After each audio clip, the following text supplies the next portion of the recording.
नमस्कार दोस्तों, मैं सोनू लोहिया यूपी पुलिस जी के मॉक टेस्ट में आपका हार्दिक स्वागत करता हूं। आप जुड़ेंगे मेरे साथ और देखेंगे जो आज का मॉक टेस्ट है, तो इसमें जीएस से संबंधित जो आपके महत्वपूर्ण प्रश्न हैं आप उन्हें मेरे साथ मिल करके हल करने का प्रयास करेंगे। तो आप जुड़े मेरे साथ और देखें जो आज का मॉक टेस्ट है उसमें जीएस से संबंधित जो आपके महत्वपूर्ण प्रश्न हैं उन्हें आप देखेंगे और साथ साथ इन्हें हल करने का प्रयास करेंगे। तो इसी क्रम में प्रथम क्वेश्चन आपके सामने है। प्रथम क्वेश्चन है, उस विदेशी पत्रकार का नाम बताइए जिसने धरसना साल्ट वर्क्स पर सत्याग्रह के बारे में समाचार दिए। इनमें से आपको बताना है कि ऐसा कौन सा आपका पत्रकार था जिसने धरसना साल्ट वर्क्स पर आपके समाचार दिए। Francis Low, Mark Tully, Webb Miller, Philip Spratt. इनमें से आप बताएंगे कौन सा आपका सही है। अगर आपसे पूछा धरसना साल्ट की अगर बात करें तो धरसना साल्ट वर्क्स तो ये आपका गुजरात राज्य में किया गया। तो गुजरात राज्य में, क्योंकि नमक बनाने का जो सबसे बड़ा आपका केंद्र है वो गुजरात राज्य है, तो वहाँ पे किया गया समुद्र के किनारे। और धरसना साल्ट वर्क्स सत्याग्रह ये आपका वर्ष 1930 में किया गया। किस वर्ष किया गया?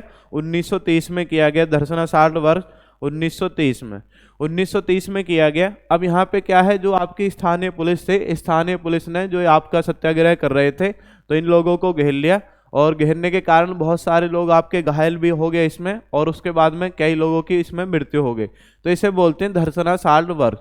तो ये आपका किस वर्ष हुआ? 1923 में। कौन से राज्य में हुआ? गुजरात में।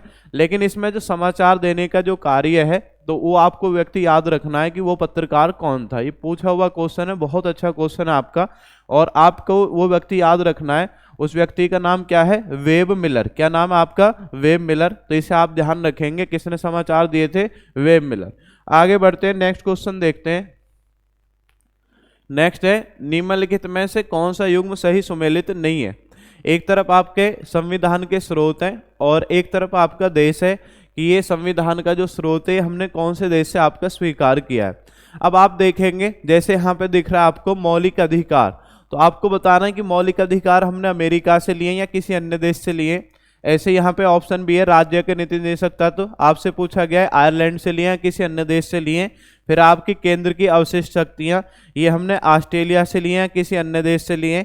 नेक्स्ट है आपातकालीन शक्तियाँ, ये हमने जर्मनी से लिए किसी अन्य देश से लिए। अब इनमें से आप बताएंगे कमेंट करके कि इनमें में से कौन सा आपका सुमेलित नहीं है। तो इनमें एक ऐसा है जो आपका सुमेलित नहीं है, जो इसमें आपका गलत आपका इसमें सुमेलित कर रखा है, तो वो आपको बताना है छांट करके कि कौन इसमें सही सुमेलित नहीं है। अब एक बार इसमें देख लेते हैं पुनः। तो आपने पढ़ा है मौलिक अधिकार। मौलिक अधिकार कहाँ से लिए गए? संयुक्त राज्य अमेरिका आपका सही है। राज्य के नीति निदेशक तत्व ये कहाँ से लिए गए? आयरलैंड से, सही है। केंद्र की अवशिष्ट शक्तियां, तो केंद्र की अवशिष्ट शक्तियां आपसे पूछा जाएगा, तो केंद्र की अवशिष्ट शक्तियां ये हमने ऑस्ट्रेलिया से नहीं ली, ये कहाँ से ली हमने? ये ली है कनाडा देश से। कौन से देश से लिए हैं? कनाडा। इसलिए आपका कौन सा गलत है? ऑप्शन सी आपका गलत है। और आपने पढ़ा है आपातकालीन शक्तियां, ये कहाँ से लिए हमने? जर्मनी से। क्लियर हो गया? तो इनके बारे में आप याद रखेंगे, मौलिक अधिकार संयुक्त राज्य अमेरिका, राज्य के नीति निदेशक तत्व आयरलैंड से, और केंद्र की अवशिष्ट शक्तियां पूछे तो कहाँ से? आपका कनाडा से। और आपातकालीन शक्तियां कहाँ से? आपके जर्मनी से। ये इनका आपका सही सुमेलन है। क्लियर हो गया जी? आगे बढ़ते हैं, नेक्स्ट क्वेश्चन देखते हैं। नेक्स्ट आपका एक तरफ खनिज अन्वेषण है और एक तरफ उनके हेडक्वार्टर हैं। जो आपके खनिज से संबंधित अन्वेषण ब्यूरो है तो उनसे संबंधित आपको बताओ उनका हेडक्वार्टर कहाँ पर है। ऑप्शन ए देख रहे हैं तेल एवं प्राकृतिक गैस आयोग, आपको बताना है कहाँ पर इसका हेडक्वार्टर है। खनिज अन्वेषण निगम लिमिटेड, राष्ट्रीय खनिज विकास निगम, राष्ट्रीय एल्यूमिनियम कंपनी लिमिटेड। अब इनमें से आप बताएंगे कि इनके हेडक्वार्टर कहाँ पर स्थित है। बताएंगे, सभी कमेंट करके बताएं जी। अब इनको देख लेते हैं, इनको सही सुमेलित करते हैं जरा।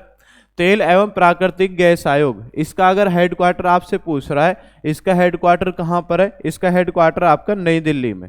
नेक्स्ट है खनिज अन्वेषण निगम लिमिटेड। खनिज अन्वेषण निगम लिमिटेड आपसे पूछा जा रहा है ये कहाँ पर है? ये आपका नागपुर महाराष्ट्र में स्थित है। नेक्स्ट है राष्ट्रीय खनिज विकास निगम। ये राष्ट्रीय खनिज विकास निगम कहाँ पर? आपका हैदराबाद में। और आपका इस लास्ट में क्या बचा है? राष्ट्रीय एल्यूमिनियम कंपनी लिमिटेड, ये कहाँ पर है? ये आपका भुवनेश्वर में। क्लियर हो गया? कहाँ पर है? भुवनेश्वर। तो आप इसमें देख रहे हैं ए का कौन सा हो जाएगा? ए का हो जाएगा आपका कौन सा? 4। बी का कौन सा हो जाएगा? इसमें बी का देख रहे हैं, बी का कौन सा हो जाएगा? 3।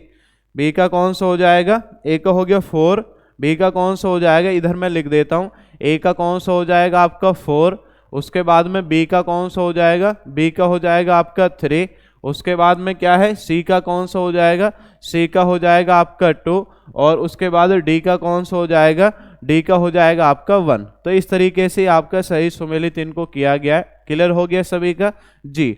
आगे बढ़ते हैं, नेक्स्ट क्वेश्चन देखते हैं। नेक्स्ट है, राजा रणजीत सिंह ने किस स्थान पर अदालत ए आला की स्थापना की थी। तो अदालत ए आला यानी लोगों को न्याय देने के लिए निम्न में से ऐसा कौन सा स्थान है जो आपके पंजाब के शासक थे राजा रणजीत सिंह, तो उनके द्वारा वहां पर अदालत ए आला स्थापित किया गया।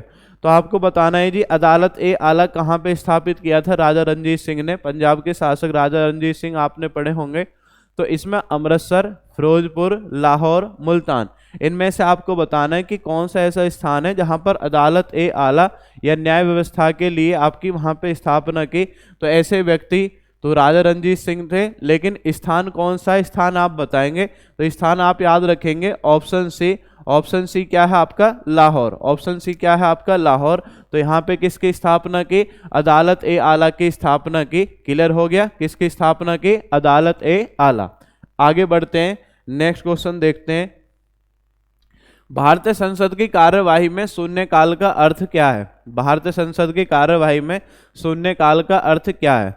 संसद का प्रथम घंटा, जब विशेष अधिकार प्रस्ताव स्वीकृत होता है, प्रश्न काल के पूर्व का काल या प्रश्न काल के ठीक पश्चात का काल।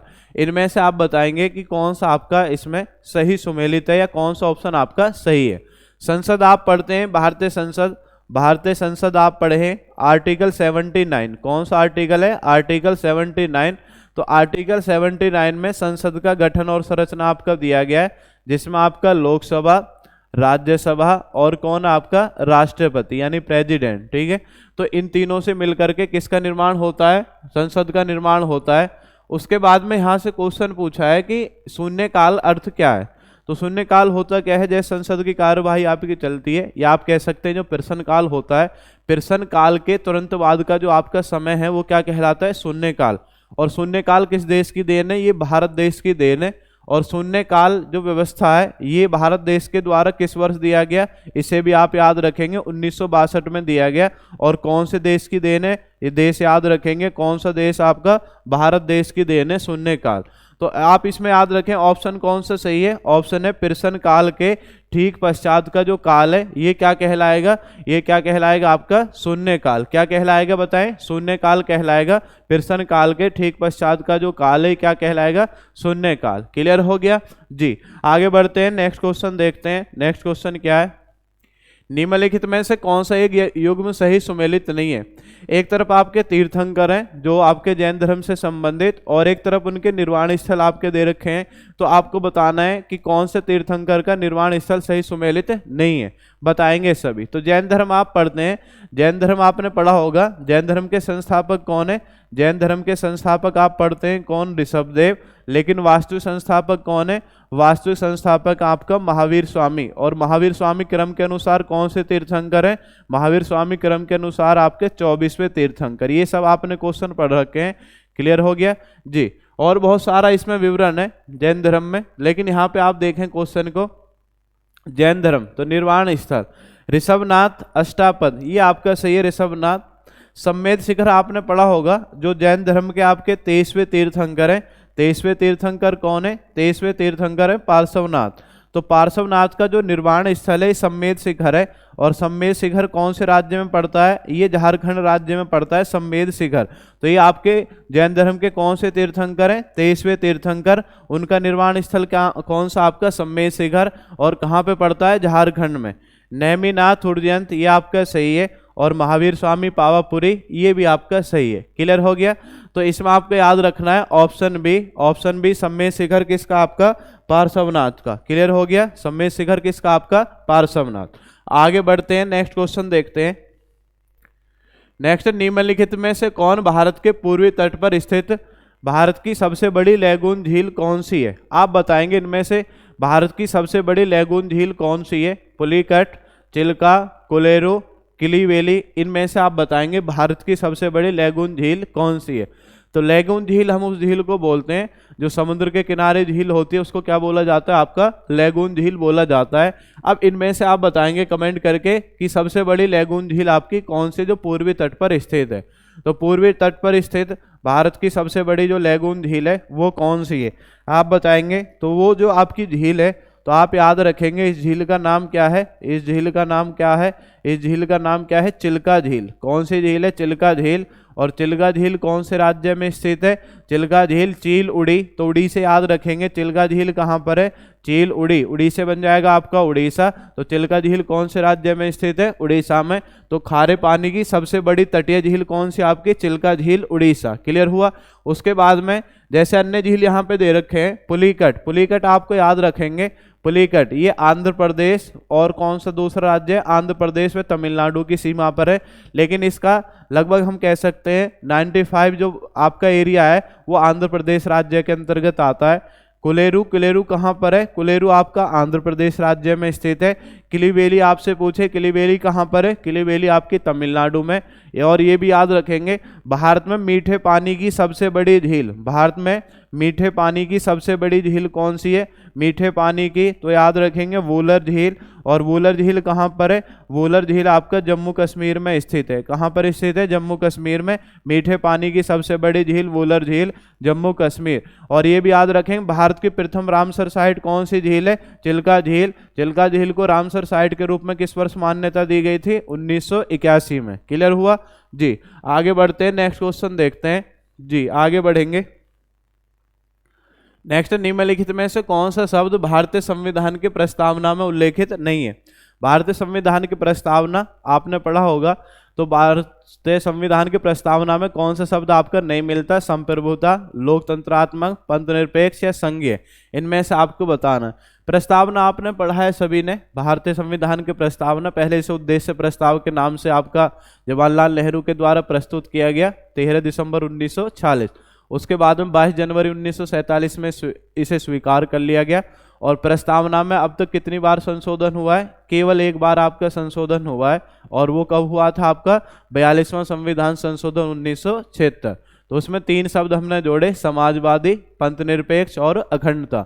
ये 3 शब्द हमने इसमें जोड़े थे भारतीय संविधान की प्रस्तावना में। तो एक बार आपका संशोधन हुआ है। अब यहाँ से क्वेश्चन पूछा है, भारतीय संविधान की जो प्रस्तावना है उसमें कौन सा शब्द नहीं मिलता, संप्रभुता, लोकतंत्रात्मक, पंथनिरपेक्ष या संघीय। तो इनमें से आप बताएंगे। तो प्रस्तावना जब आप पढ़ते हैं कि हम भारत के लोग, आपने पढ़ा होगा ये आपके प्रथम वाले शब्द हैं। और अंगीकृत या आत्मर्पित करते हैं, ये आपके अंतिम शब्द होते हैं। तो इसमें आपका कौन से शब्द का उल्लेख नहीं मिलता, ये तो हमने जोड़े हैं। तो इसमें कौन सा शब्द का उल्लेख नहीं मिलता है, इसमें संघीय शब्द का उल्लेख भारतीय संविधान की प्रस्तावना में नहीं मिलता। क्लियर हो गया। आगे बढ़ते हैं, नेक्स्ट क्वेश्चन देखते हैं। फवायदुल फवाद, फवायदुल फवाद आपको बताना है कि नामक पुस्तक शेख निजामुद्दीन औलिया की बातचीत का विवरण है, इसका संकलन किया था। तो इसका संकलन किसने किया, अमीर हसन सिद्दी ने किया, अमीर खुसरो ने, जियाउद्दीन ने या हसन निजामी ने। इनमें से आप बताएंगे। अच्छा क्वेश्चन है मध्यकाल भारत के इतिहास का। शेख निजामुद्दीन औलिया, शेख निजामुद्दीन औलिया आपने पढ़ा होगा, इनका जन्म कहाँ पे हुआ था, जन्म हुआ था आपका बदायूं यूपी में। और मृत्यु कहाँ पे हुई थी, बहुत बार क्वेश्चन पूछा है। शेख निजामुद्दीन औलिया की दरगाह कहाँ पर स्थित है, दरगाह आपसे पूछे तो कहाँ पर, आपका दिल्ली में स्थित है। शेख निजामुद्दीन औलिया से भी क्वेश्चन आता है कि महबूब ए इलाही, क्या नाम है, महबूब ए इलाही किस संत को कहा जाता है, महबूब ए इलाही अगर आपसे पूछा जा रहा है तो महबूब ए इलाही कौन है, शेख निजामुद्दीन औलिया। और आपसे पूछे सुल्तान उल औलिया किसे कहा जाता है, सुल्तान उल औलिया, सुल्तान उल औलिया भी अगर आपसे पूछा जा रहा है तो ये भी याद रखेंगे, सुल्तान उल औलिया किसे बोलते हैं, सुल्तान उल औलिया भी किसे कहा जाता है, आपका शेख निजामुद्दीन औलिया को कहा जाता है।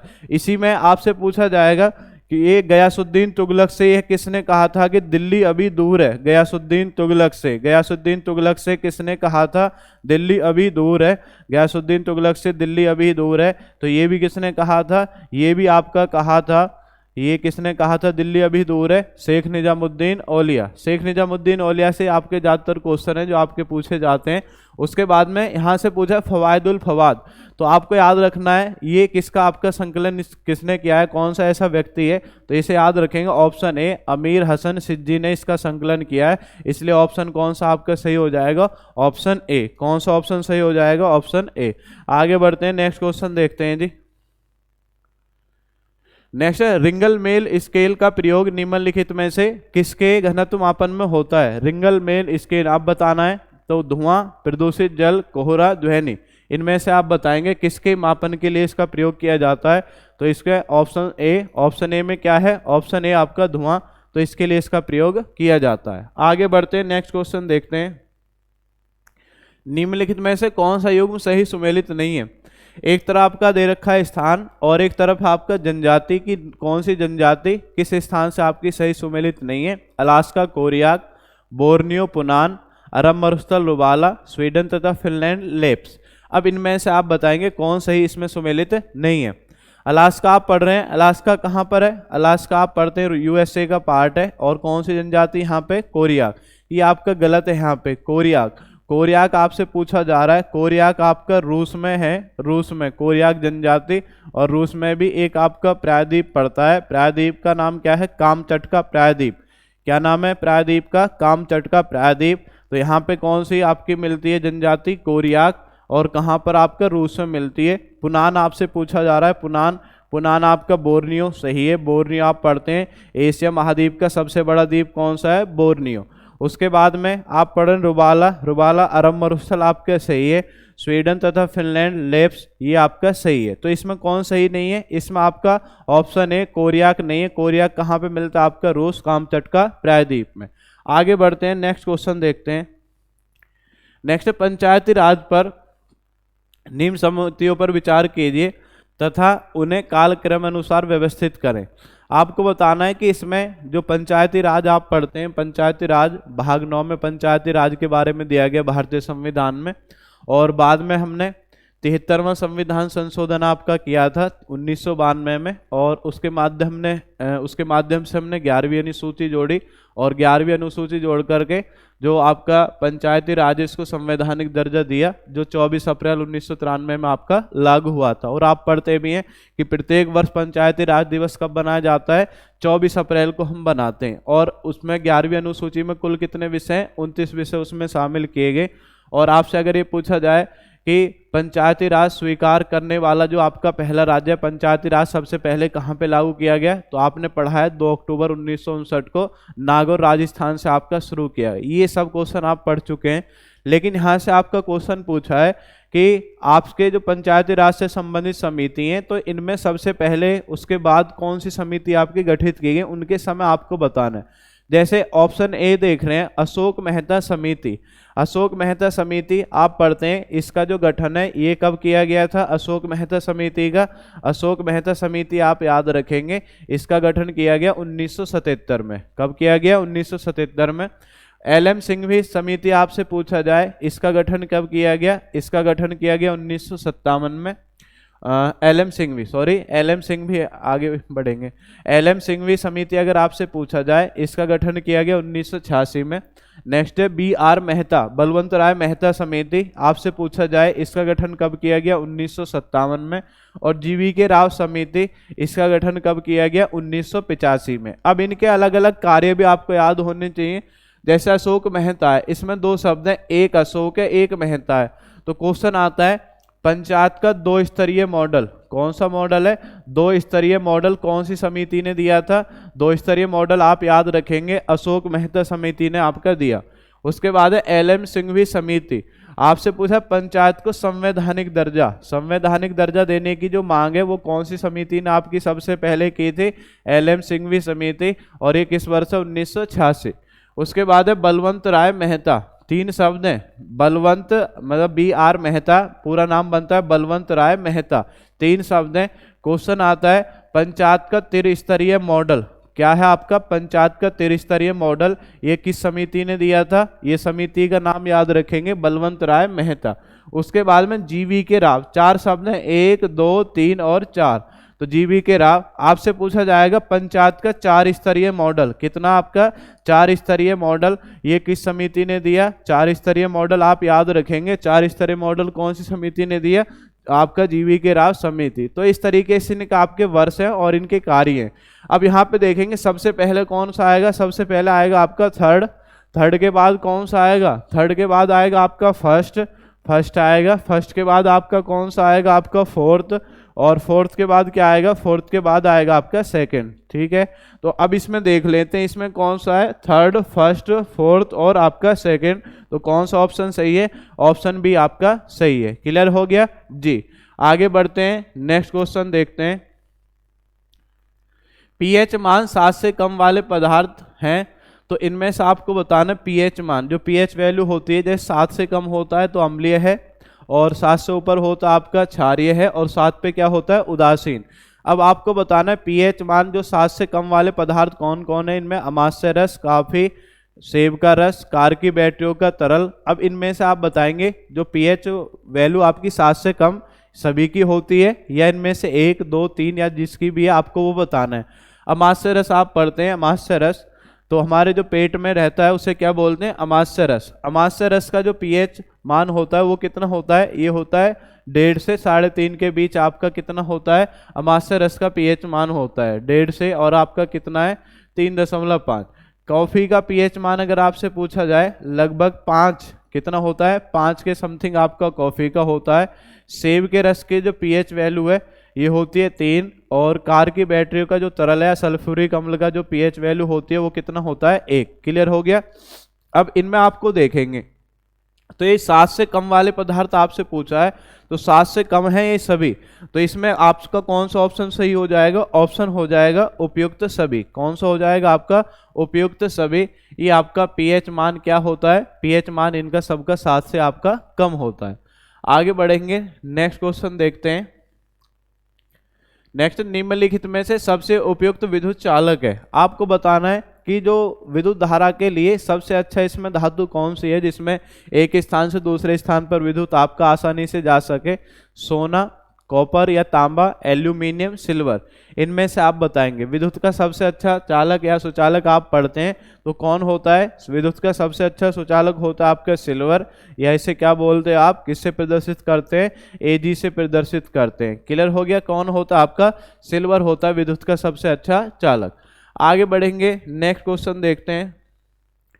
नेक्स्ट है, प्लास्टिक बैग या थैलियाँ पर्यावरण के लिए संभाव्य जोखिम है। निम्नलिखित में से कौन सा विकल्प इसे सही वर्णित करता है? इसके बारे में आपको बताना है कि कौन सा विकल्प इसे सही सुमेलित करता है। यह वजन में हल्की होती हैं तथा उड़ते हुए उपद्रव या न्यूसेंस करती हैं। उनके उत्पादन में विषाक्त या रसायनों का उपयोग होता है। ये ताप के प्रति अप्रतिरोधी होती हैं, या ये नॉन बायोडिग्रेडेबल होती हैं। इनमें से आप बताएंगे कौन सा ऑप्शन आपका सही है। बताएं, सभी बताएं कमेंट करके कौन सा ऑप्शन सही है। इसके समथिंग आपको बताना है कि आपका जो पर्यावरण के समथिंग आप बताएंगे इनमें से कौन सा सही है। बताएं, सभी कमेंट करके बताएंगे। तो आपको बताना प्लास्टिक बैग या थैलियाँ पर्यावरण के लिए आपकी संभाव्य जोखिम है। निम्नलिखित में कौन सा विकल्प इसे सही वर्णित करता है? तो ये आपको याद रखना है, ये क्या है? ये नॉन बायोडिग्रेडेबल होती है, मतलब ये आपके क्या है? ये आपकी जो मिट्टी होती है, मिट्टी में आसानी से आपके गल नहीं सकती, तो इनके आपका क्या है? जो अवशिष्ट रहते हैं ऐसे आपके रहते हैं, और उससे पर्यावरण बहुत ज़्यादा आपका नुकसान होता है। तो इसलिए आपका ऑप्शन कौन सा सही रहेगा? ऑप्शन सही रहेगा ऑप्शन डी। आगे बढ़ते हैं, सूची फर्स्ट और सूची सेकंड। तो ये आपका स्लैश एंड बर्न वाली जो आपकी खेती है, तो वो आपका यहाँ पे एक तरफ खेती का प्रकार है और एक तरफ आपका राज्य है कि कौन से राज्य में उस खेती को किस नाम से जाना जाता है। जैसे झूमिंग है, झूमिंग तो होता क्या है इसमें? जैसे आपके वन है, वनों को काट करके वहाँ से नष्ट कर दिया जाता है, और उसके बाद में वहाँ पे 3, 4, 5 वर्षों के लिए खेती की जाती है जब तक वो आपकी उपजाऊ बनी रहती है मिट्टी। उसके बाद में क्या करेंगे? वहाँ से उसको छोड़ देंगे, फिर नए वनों को काटेंगे या नए क्षेत्र को हम उस तरीके से उपजाऊ बनाएंगे और उसके बाद में उसको छोड़ देंगे। तो इस तरीके से बहुत सारा जो पार्ट है हमारा, ऐसे ही आपका जो मिट्टी वाला पार्ट है वो ऐसे आपका चला जाता है। तो इस खेती को हम क्या बोलते हैं? झूमिंग खेती, या अन्य राज्यों में उसे अन्य नाम से भी जाना जाता है। अब इसमें आप बताएंगे कि ये आपका एक तरीके से नाम है और एक इधर आपके राज्य हैं। तो झूमिंग आपका कहाँ पे बोला जाता है, आपको बताना है झूम। तो झूम कृषि का एक तरीका है स्लैश एंड बर्न के रूप में। तो झूमिंग आप याद रखेंगे, ये आपके उत्तर पूर्वी जो क्षेत्र है जिसमें आपके ये असम, मेघालय, मणिपुर, त्रिपुरा, मिजोरम ये वाले राज्य आते हैं। तो वहाँ पे इस तरीके की जो स्लैश एंड बर्न वाली जो खेती है इसे किस नाम से जानते हैं, झूमिंग के नाम से जानते हैं। किस नाम से, झूमिंग के नाम से जाना जाता है। खिल आपसे पूछा जाएगा, खिल, खिल क्या है, जो हिमालय, जैसे आप उत्तराखंड देखेंगे, उत्तराखंड या आप कह सकते हैं जो उत्तराखंड हो गया, जम्मू कश्मीर हो गया, हिमाचल प्रदेश हो गया, तो वहाँ पे खिल के नाम से जाना जाता है। या आप कहेंगे हिमालयन पट्टी में किसके नाम से जानते हैं, खिल के नाम से जानते हैं।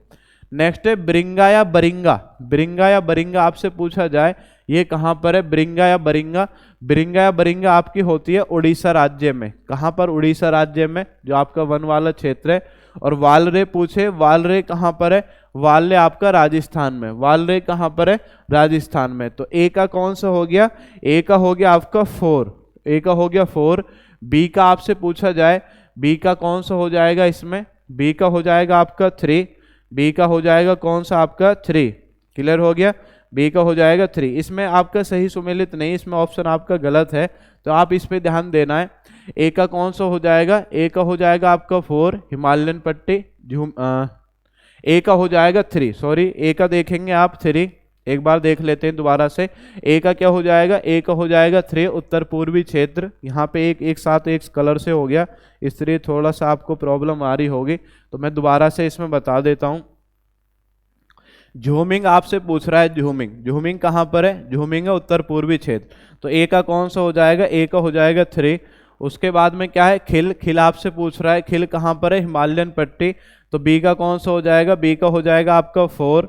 उसके बाद में क्या है, ब्रिंगा या बरिंगा, ये आपका क्या है, सी का कौन सा हो जाएगा, सी का हो जाएगा 1, सी का हो जाएगा 1।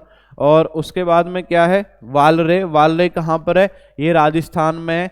तो डी का कौन सा हो जाएगा, डी का हो जाएगा 2। तो इसमें याद रखेंगे 3 4 1 2, क्या हो जाएगा 3 4 1 2। क्लियर हो गया, 3 4 1 2। आगे बढ़ते हैं, नेक्स्ट क्वेश्चन को देखते हैं। नेक्स्ट है, एक तरफ आपका कढ़ाई और एक तरफ राज्य है। तो राज्य में आपका उस कढ़ाई को किस नाम से जाना जाता है, जैसे चिकनकारी, ये कौन से राज्य में या किस आपका क्षेत्र में बोली जाती है, कलमकारी, कांथा, कसूती, इनमें से आप बताएंगे कौन सा आपका सही सुमेलित है। चिकनकारी, कलमकारी, कांथा और कसूती, इनमें से बताएं, सभी कमेंट करके बताएं। चिकनकारी तो सबने लगभग पढ़ा होगा, चिकनकारी। चिकनकारी कहाँ पे आपका, कढ़ाई का जो आपका एक तरीका है चिकनकारी, ये होता आपका लखनऊ में। चिकनकारी कहाँ पर, लखनऊ।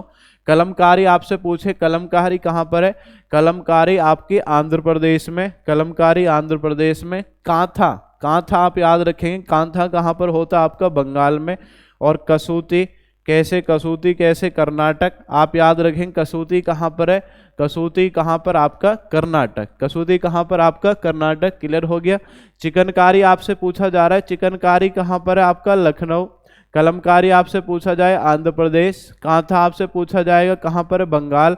और कसूती आपसे पूछा जाए कहाँ पर है, कर्नाटक। बहुत अच्छा आपका क्वेश्चन है, इन्हें आपको याद रखना है सभी को। तो क्लियर हो गया ये आपका।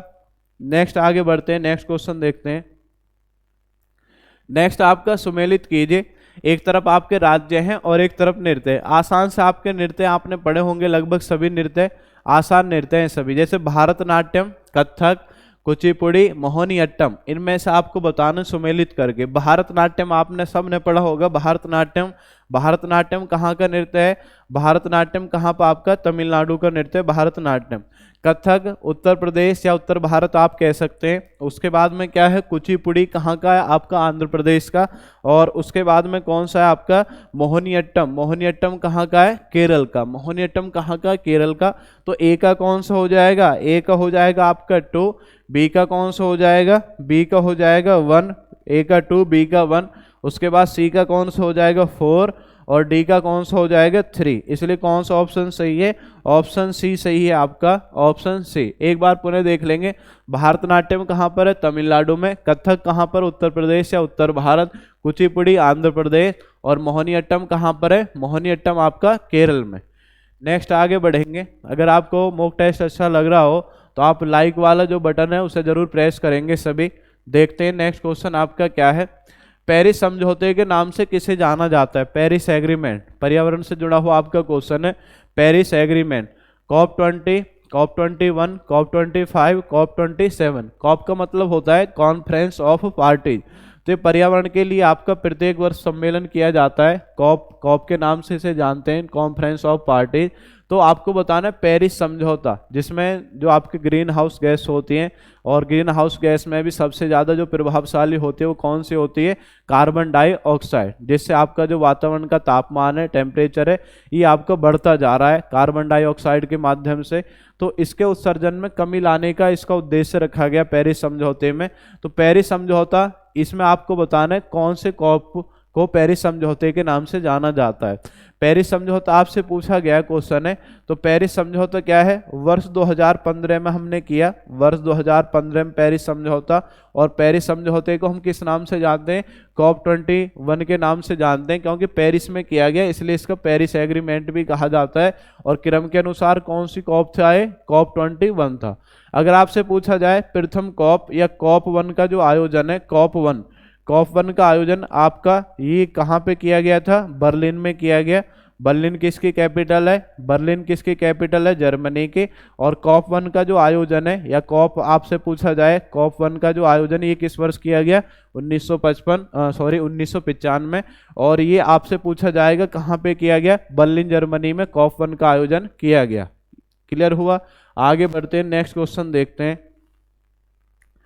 लास्ट क्वेश्चन है आज के मॉक टेस्ट का, बताएंगे सभी। नेक्स्ट है, अंतर्राष्ट्रीय गीता महोत्सव का आयोजन किस राज्य के द्वारा किया जाता है? अंतर्राष्ट्रीय गीता महोत्सव, बताएंगे सभी। अंतर्राष्ट्रीय गीता महोत्सव का आयोजन किस राज्य के द्वारा किया जाता है? उत्तर प्रदेश, हरियाणा, गुजरात, कर्नाटक। इनमें से आपको बताना है अंतर्राष्ट्रीय गीता महोत्सव। अंतर्राष्ट्रीय गीता महोत्सव ये प्रत्येक वर्ष आपका होता है गीता महोत्सव। और गीता महोत्सव आप याद रखेंगे, जो आपका भगवान कृष्ण और जो आपका अर्जुन है, तो भगवान कृष्ण के जो आपके उपदेश हैं जो अर्जुन को दिए गए, उसी से क्या बना? आपका गीता बना है। तो हिंदू धर्म का पवित्र ग्रंथ किसे माना जाता है? गीता को माना जाता है। तो जो गीता है, गीता में क्या है? इसमें आपका युद्ध के समय, और आपने पढ़ा होगा महाभारत का जो युद्ध है ये कहाँ पे लड़ा गया? महाभारत का युद्ध लड़ा गया आपका कुरुक्षेत्र में। कितने दिन चला था महाभारत का युद्ध? ये भी याद रखेंगे, 18 दिन आपका चला था महाभारत का युद्ध, कुरुक्षेत्र में लड़ा गया। और कुरुक्षेत्र आपका कहाँ पर है? कुरुक्षेत्र पड़ता आपका हरियाणा में। इसलिए अंतर्राष्ट्रीय गीता महोत्सव का आयोजन कौन से राज्य में होता है? हरियाणा राज्य में होता है। और हरियाणा राज्य में कहाँ पे होता है? आपका कुरुक्षेत्र में। क्लियर हो गया? क्लियर हो गया सभी का जी। तो आज का मॉक टेस्ट था। अगर मॉक टेस्ट आपको अच्छा लगा हो तो चैनल को लाइक करेंगे, सब्सक्राइब करेंगे। और इसी के साथ मैं आपसे विदाई लेता हूं। धन्यवाद। जय हिंद, जय भारत।